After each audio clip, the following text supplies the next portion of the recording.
Joining us now to discuss is Bloomberg's economy and government reporter in Switzerland, Bastian Benrath-Wright. Thank you so much for joining us.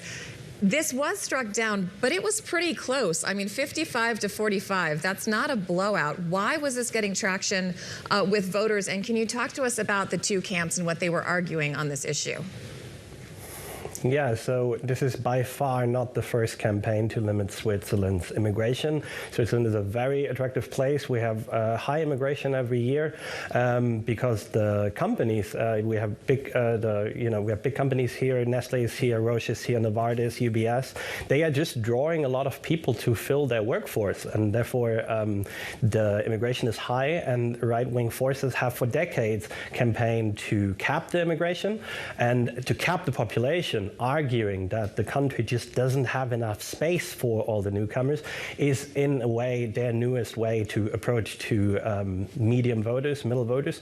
And they ran into staunch resistance from the companies, which I mentioned, who said this would cut the country off from vital immigration to fill workforces.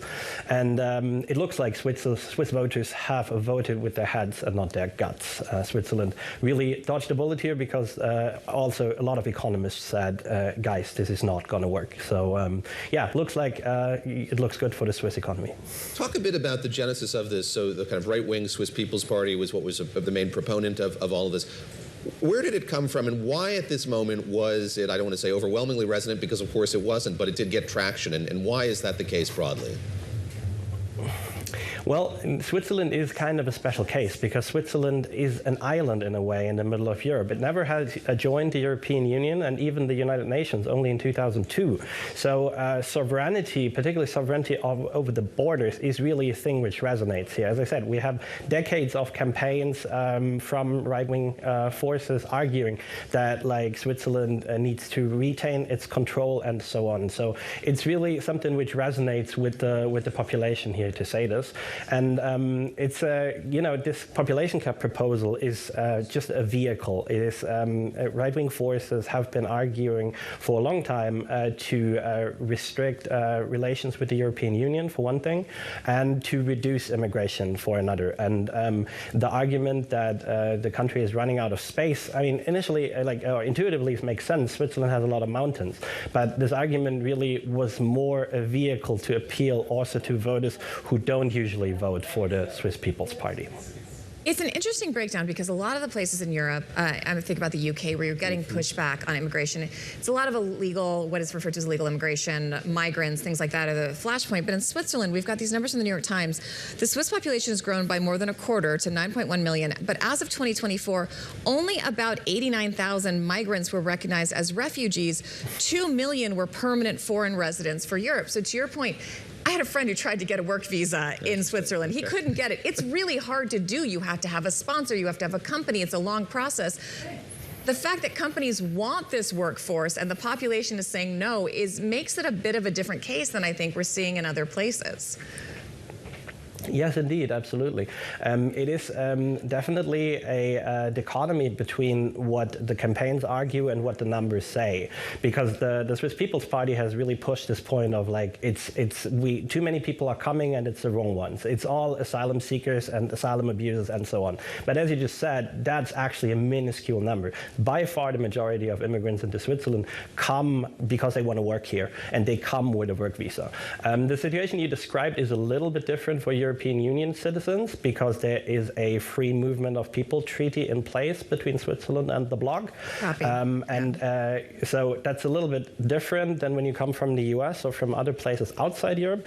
But it is precisely this free movement treaty which makes it a lot easier for the big corporates here to recruit people.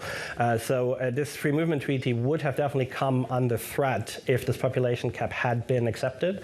And this was also because people know that it's really beneficial for companies. This was also a big argument of the no side in the campaign, and it seems like that has resonated with voters. Bastian, I want to ask you about Switzerland's competitiveness at this moment, enjoying this unique place in Europe. Obviously, the financial sector is so hugely important to Switzerland, as has been for such a long period of time. When it comes to wealth management, how well is it holding on to its kind of marquee position there? How much competition does it have for those jobs and for that industry right now? Well, there is a lot of competition for this. Switzerland has a tradition in finance, no doubt, but Boston Consulting Group report showed that Switzerland lost its top spot as a booking center for wealth management actually last year to Hong Kong. So there is a lot of competition there. Hong Kong is one, the Gulf states are another one, obviously, Singapore. So we have, there is competition, and there is a lot of talk here also about that Switzerland may slip, particularly in its traditional strength of finance.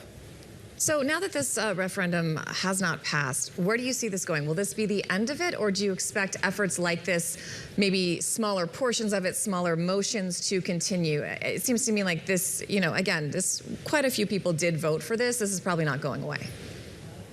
Yeah, no, absolutely. It is a sentiment which resonates in the population. And I mean, we are probably going to end up with 45% of the population voting yes on this, right? This is far from nothing. So I think the proposals to reduce immigration will continue to come.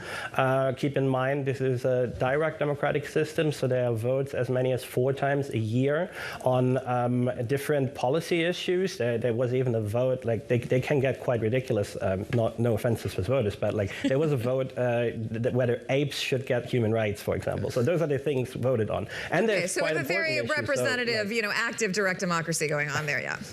Absolutely, exactly. And so the immigration critical proposals will come. As I said, there's several decades of a tradition for it. And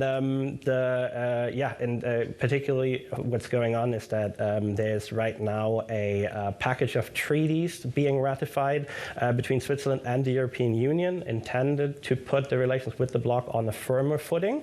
There's going to be a plebiscite on this probably next year or in 2028.